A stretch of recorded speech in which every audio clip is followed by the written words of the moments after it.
Welcome to another episode of Backcourt Banner, aka Dummies on the Hardwood. I got Bobby, Isaac. All right, fellas. This episode we'll be talking about player empowerment. All right.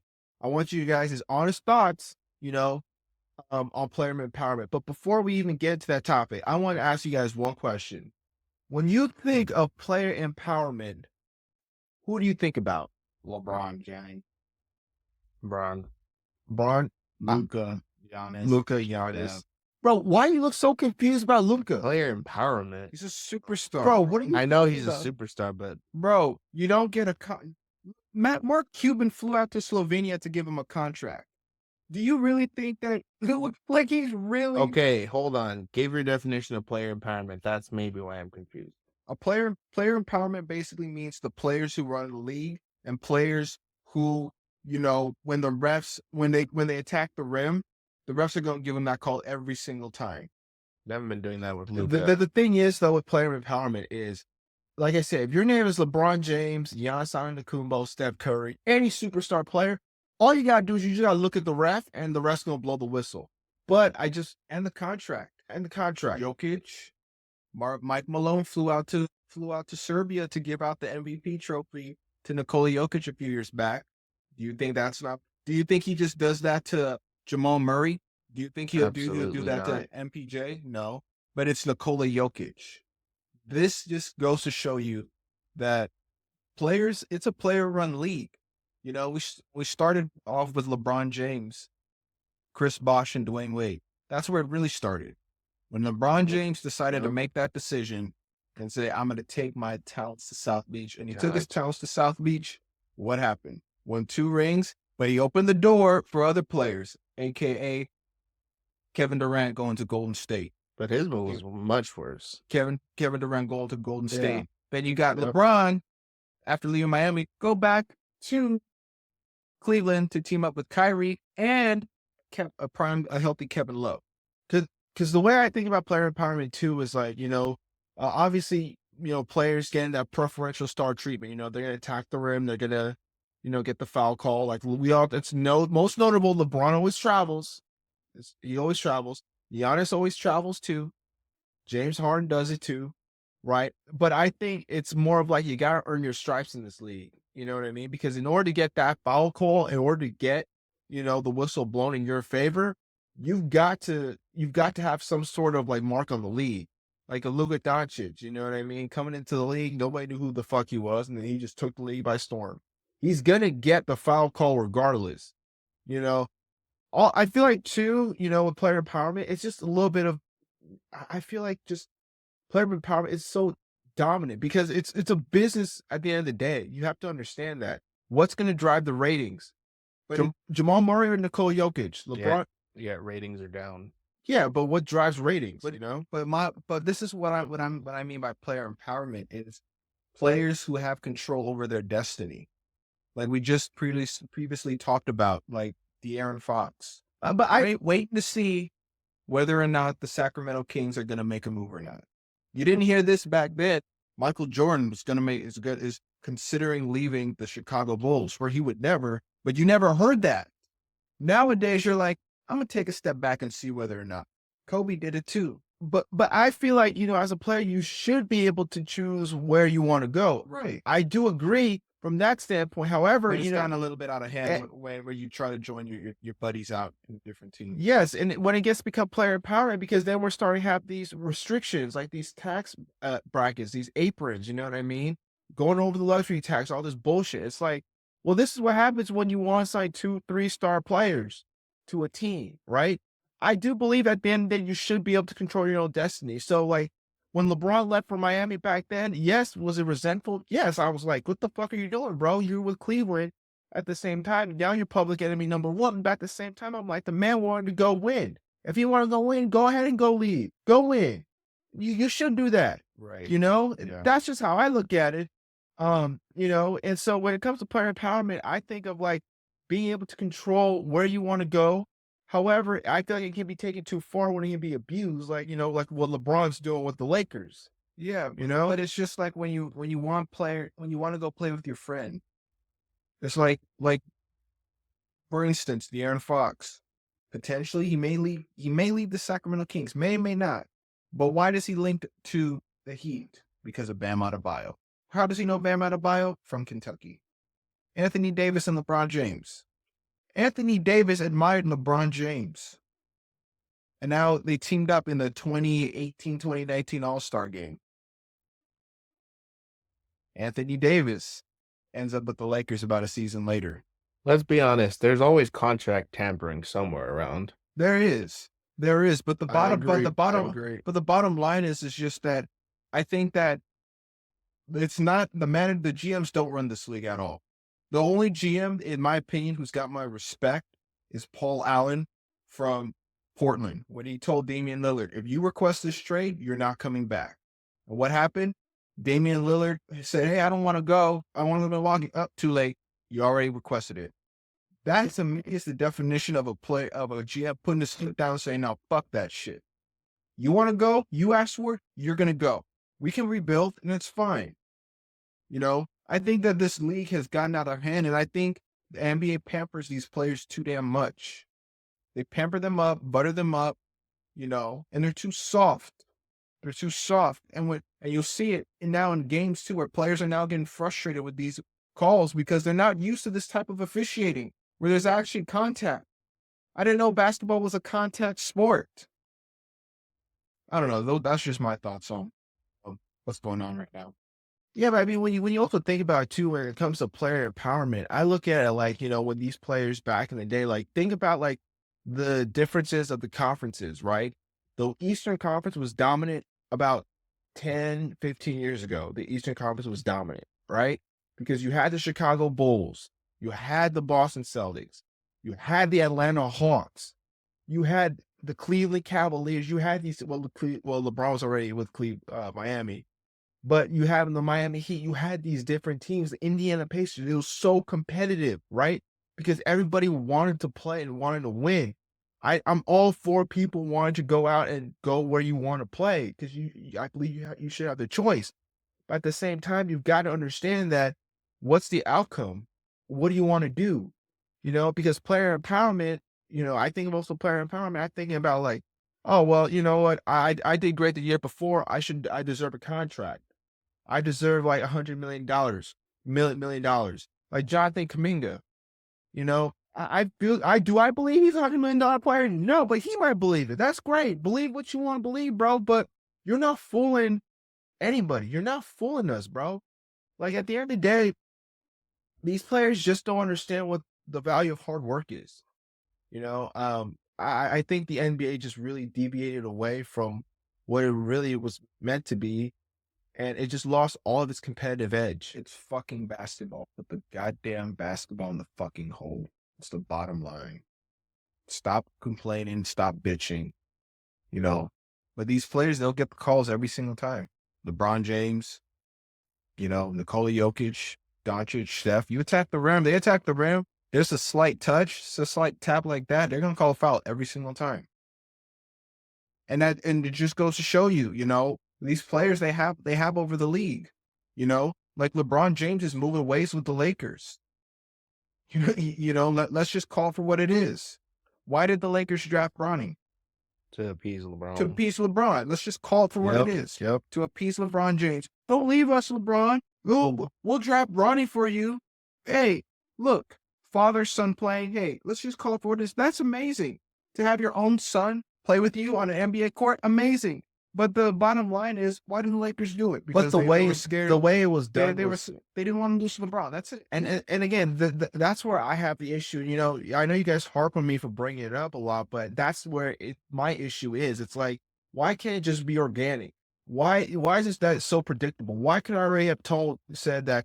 Oh well, you know what? I already knew the Lakers were going to draft LeBron James. That was Bronny James. That's no surprise.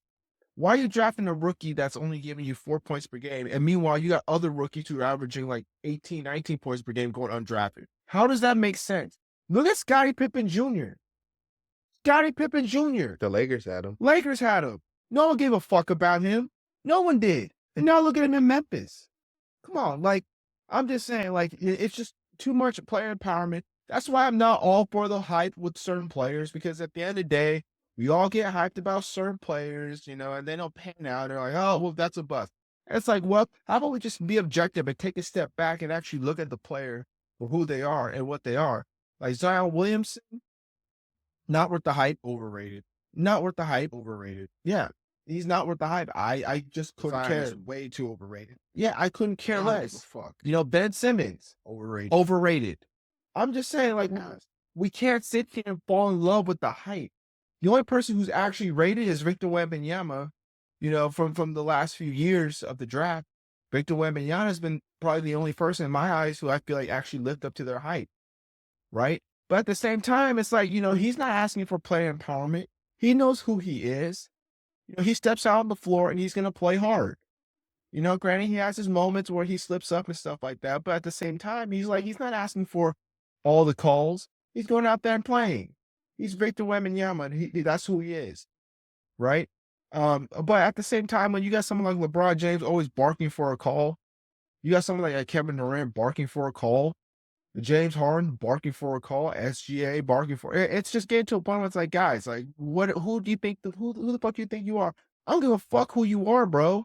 You're still getting it. You're still that same You're person. still a player at the end of the day. Yeah. You're still a person. The thing that every basketball player has in common is that they play fucking basketball. That's the fucking thing they have in common. But players take it too far and let their egos get in the way of it and say, ah, man, my name is LeBron James. My name is Kevin Durant. My name is such and such. Well, who fucking cares who the fuck you are, bro? You still play basketball like me. You may be better at it than me, but damn, I'm still gonna get my calls. Just like you, right? You're only getting those calls because your name is LeBron James or Stephen Curry. I'm a nobody. So what the fuck's the difference? You know what I mean? And I don't know. It's just player empowerment, man. I feel like it's blown up in this league. Think about it like this. I want y'all to think about it like this. You know, when you look at other sports and you think about like baseball, football, all these, I'm talking about the bigger sports. What do they have in common? It's a team sport. It's a team sport. Yes. Players not wanting to go leave and team up. Think about it in baseball. We're not having the same teams win each year. But see who opened up that channel? LeBron James. And that's where player empowerment came from. Prior to that, you did not see that. After LeBron James did it, everybody's like, oh, LeBron James did it. I can do it. What happened? You got super teams left and right. Paul George joined Kawhi Leonard. You got Tyrese Maxey. Well, scratch that. Joel Embiid and Paul George. You know, you have, what's his face? You have, Boston did it organically. But the point is, you have these players wanting to join up to go out and be the best in all the leagues. That takes the fun out the league. That's why people hated the Warriors. Because the Warriors were just too goddamn fucking good. You had KD, Steph, Clay, Dre, and you went 73-9 that year. Without a ring. But the bottom line is that takes the fun out the league. It's like, oh, we know the Warriors. That was without KD. 73-9? I'm pretty sure they had KD. Oh, no. Yeah. They didn't have KD. They had KD. KD, and then I remember KD's statement to that was like, well, if they hadn't won, then I wouldn't have joined them. If they had one, I would join them. If they won. Yeah, what's the difference, bro? The bottom line is just that I think it's a player-driven league. You know, you don't see that in other sports. You really don't. But in the NBA, you can thank LeBron James. And you know what? I'm for it. You got, at the end of the day, you make the decision that's best for you. Okay? You do what you got to do, and, I think that's where people give flack to LeBron for, and I think that sometimes that flack, is it deserved? Sometimes, maybe. But I don't think that, I think at the time when LeBron made that decision to go out to Miami, I don't think he was just doing that because he wanted to spur. Maybe he didn't think about the ramifications. All he wanted to do was go out and win. And that's what he did. He went out and he won 2 rings. He went back to Cleveland and won another ring. All's love, So I think that's where LeBron gets too much flack. It's just, no, LeBron James did open the door, but, at the same time too, he received the flack for it, which, it comes with the territory when you're the best player. Isaac, what are your thoughts on it? It's just gotten to the point where I'm like kind of over it. We're like, They don't get a call. They don't complain. It's like the league's changing, unfortunately, and they're gonna be shit. If their ratings are down right now, they're gonna be on a new channel next year. So we'll see how that. Wait, they be on a new channel? Yeah, remember they're gonna be in subscription base now. Oh, come on, man. See, this is what we're talking about. See, and then they drastically like make it so unaffordable for everybody to watch it. You know what I mean? It's like, who wants to pay like not was it $5.99 a year to watch hoops? Like A month. or was it like $59.99 or Yeah. yeah, some come on, man. Like seriously, you're taking away. And also too, it's like the All-Star Game format. Like I like it. You know, maybe it'll spur something, but I don't care about the All-Star game anymore. yeah, I mean, no, but nobody fucking cares. The point I'm getting at is that, uh, the NBA is just, it's gone far from what it was back then. It's not competitive. It's not fun. I know we've harped on it for like 2 weeks in a row, but it needs to be put out there. Like things need to be changed. Players need to drop their fucking egos and play to win, not play because you want the money. You want the contract, you want the bag. Or don't go be like, hey, my buddy plays with the Lakers. I'm going to go play with the Lakers now. My buddy plays with the Heat. I'm going to go play for the Heat. That's what the NBA has come down to. It's fucking pathetic. And it's sad because, like, you know what? It takes the fun out of the small market teams, like those homegrown organic teams. Boston, Thunder, Indiana. Homegrown teams built through the draft. That's why I got much respect for OKC. And as much as I hate Boston, Boston's the home fucking grown team. Home fucking grown. Yeah, I mean, like I said, when I just watch sports these days, and I just see reports coming out about players signing every which way, it's like this is not getting surprising anymore because we can already predict where this player's going. You know what I mean? Like De'Aaron Fox wanted to leave Sacramento. Well, great. That's not surprising. I won't be surprised if he goes to Miami because he's with Bam Adebayo. Great. San Antonio, I'd be happy for him because it'd be something different. But like, these big market teams are stealing away all these, these players, and that's why I feel like we've lost, the viewers as well as we've lost the NBA as a whole. By the way, there was a rumor that the NBA wants to go 1 through 16 now for the playoff format.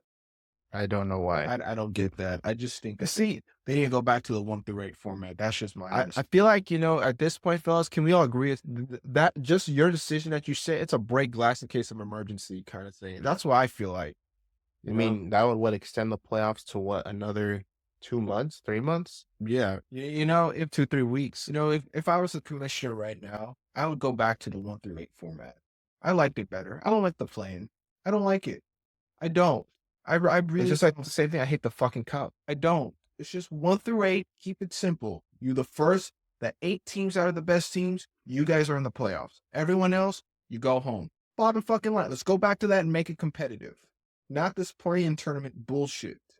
Because it gets confusing for new fans. They're like, wait, how does the play-in seeding work? Oh wait, 7 and 8 play together. Whoever wins the 7 through 8 gets the 7th seed. Whoever loses that 7 through 8 matchup plays the winner of the 9-10 matchup, and whoever wins that 9-10 matchup plays the loser of the 7-8 matchup, and that person gets. You see how confusing that is? Lost a lot. You lost me. You see how confusing that is? Bro. But it's just like how if you're gonna make the game simple, go back to the 1 through 8. That's it. That's what I would do. You gotta hire me as a commissioner, man. I make yeah. I mean, it's just getting out of hand. Player empowerment is definitely taking over the league. You guys have any more thoughts on player empowerment or? Owners, be owners. Take back your teams. Run the teams. Don't let the superstars run you. What this man said, I agree with that. It's a frustrating time to be an NBA fan. I love the NBA, but it's frustrating as fuck. As Isaac said, owners, grow the fuck up. And actually run the team and not let your star run the team. Okay. With that being said, we do appreciate the support we're getting from everyone on Dummies on the Hardwood on YouTube, Spotify, Instagram, TikTok. We appreciate the love and support. Like, comment, subscribe, and please leave comments if you guys want us to talk about certain subjects. We do appreciate the love. Have a happy and safe New Year's from the Dummies family. Yes, sir.